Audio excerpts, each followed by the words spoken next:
17 বছর পর সেই টাটা আবার ফিরল নবান্নে। যে টাটা একদিন সিঙ্গুর ছেড়ে চলে গিয়েছিল, সেই টাটার চেয়ারম্যান নিজে এলেন মুখ্যমন্ত্রী মমতা বন্দ্যোপাধ্যায়ের সঙ্গে বৈঠকে। প্রশ্ন উঠছে, এটা কি বাংলায় নতুন শিল্প বিপ্লবের শুরু, নাকি 2026 নির্বাচনের আগে রাজনৈতিক ইন্ডাস্ট্রি ইভেন্ট? সাল 2006, টাটা গোষ্ঠী বাংলায় আনছে ছোট গাড়ি ন্যানোর কারখানা। মুখ্যমন্ত্রী তখন বুদ্ধদেব ভট্টাচার্য। বাম সরকার বলেছিল এটাই বাংলার শিল্প বিপ্লবের সূচনা।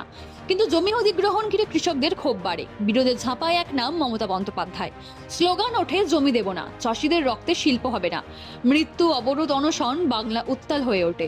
শেষমেশ 2008-এ টাটা গোষ্ঠী বাধ্য হয় সিঙ্গুর ছেড়ে চলে যেতে। এই আন্দোলনের মাধ্যমে তৎকালীন বিরোধী নেত্রী মমতা বন্দ্যোপাধ্যায় হয়ে ওঠেন জনতার মুখপাত্র। আর এই আন্দোলনের ঢেউয়েই 2011 সালে বাংলায় বাম শাসনের অবসান ঘটে। তৃণমূল আসে ক্ষমতায়, স্লোগান বদলে হয়ে যায় মামাটি মানুষের সরকার। এই পুরোটা সময় মমতা সরকার বারবার বলেছে, আমরা কৃষকের পাশে, আমরা টাটাকে তাড়াইনি, ওরা নিজেরাই গেছে।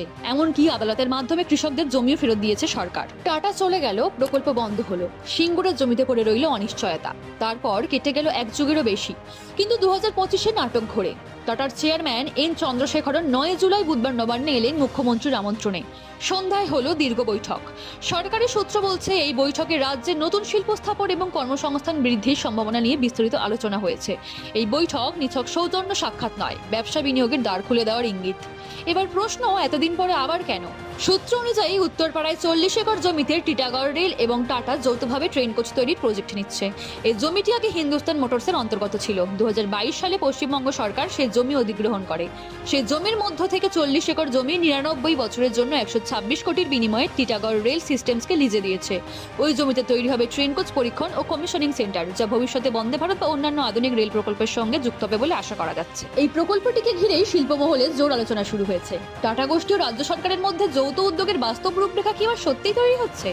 শুধু উত্তরপাড়ার এই প্রকল্পই নয়, রাজ্যে লগ্নি আনতে আরো বড় উদ্যোগ চলছে। Bengal global business summit 2025-এ 4.4 lakh crore টাকার লগ্নির ঘোষণার মধ্যেও টাটার ভূমিকা আলোচনায়। টাটা গোষ্ঠী নাকি অংশ নিতে চাইছে মেড ইন বেঙ্গল ভাবনায়। কিন্তু প্রশ্ন উঠছে, 17 বছর আগে যাকে একদিন সিঙ্গুর থেকে তাড়ানো হয়েছিল জনতার আন্দোলনে, আজ তাকেই কি ভোটের আগে উন্নয়নের মডেল সাজিয়ে ফের মঞ্চে আনা হচ্ছে? একদা বলেছিলেন শিল্প চাই, কিন্তু কৃষকের রক্তে নয়। এখন বলছেন টাটা এলে ভালো হয়, কারণ লগ্নি চাই।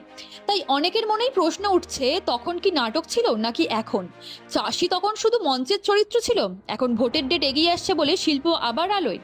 যে মুখ্যমন্ত্রী সেই টাটা প্রকল্প রুখে মুখ্যমন্ত্রী হয়েছিলেন, আজ তিনি সেই টাটা গোষ্ঠীর শীর্ষকর্তাকে ডেকে বৈঠকে বসছেন শিল্প গড়ে তোলার সম্ভাবনা খতিয়ে দেখতে। গত কয়েক বছরে রাজ্যে বেশ কয়েকটি বড় শিল্প প্রকল্পের কথা উঠেছে।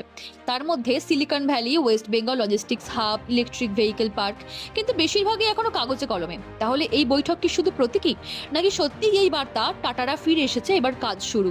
বাংলার যুব সমাজ কাজ চায়, দক্ষতায় বিনিয়োগ চায়, ভরসা চায়। যদি টাটা বিনিয়োগ করে, চাকরি আসে, শিল্প গড়ে ওঠে, তবে সেটা রাজনীতির ঊর্ধ্বে এক সাফল্য। আর যদি এই বৈঠকও বাকি পিয়ার ইভেন্টগুলোর মতো শেষ হয়ে যায়, তবে প্রশ্ন উঠবেই, এটা কি আবার সেই পুরনো কাহিনী, ভোট আগে শিল্প পরে? আপনার মতামত কি? এই বৈঠক কি সত্যিই বাংলা শিল্প ভবিষ্যতের দিশা, নাকি এটা আর একটা ভোটমুখী নাটক? কমেন্টে লিখে জানান।